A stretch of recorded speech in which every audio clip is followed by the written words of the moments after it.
இப்ப ஒரு பாட்டு எடுத்துட்டு அதை சிவாஜி எம்ஜிஆருக்கு எப்படி பாடுவீங்கன்னு பாடி காமிக்க முடியுமா சார்? ஒரே ஒரு பாட்டு எடுத்துட்டு அந்த பாட்டு சிவாஜிக்கு எப்படி பாடுவீங்க, அது எம்ஜிஆருக்கு எப்படி பாடுவீங்க? எப்போ ஒரு பாட்டு நான் ஆணையிட்டான்னுட்டு 6 கட்ட சுத்தியில பாடுறோம், ஒரு எம்ஜிஆருக்காக பாடுறோம். அவருக்கு பாடுறது ஈஸி, எனக்கு நேசில்ல முனைகிடலாம். இவருக்கு அடிவயத்துல இருந்து ஃபுல் டெப்த்ல கொடுக்கணும். இவருக்கு பாடுறதுதான் கஷ்டம்.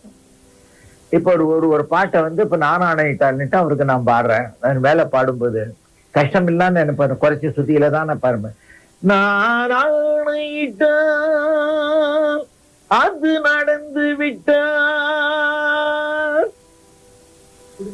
எம்ஜிஆர் சமாச்சாரம். இதே சிவாஜியாக ஆக்ட் பண்ணியிருந்தால் நான் ஆணையிட்டான் அது நடந்து விட்டான். எம்ஜிஆர் பேச்சு அப்படின்னா பார்த்து ரொம்ப நாளாச்சு வரவே மாட்டேங்கிறீங்க, இந்த குரல் தான் வரும். இவரு சிவாஜி இன்னும்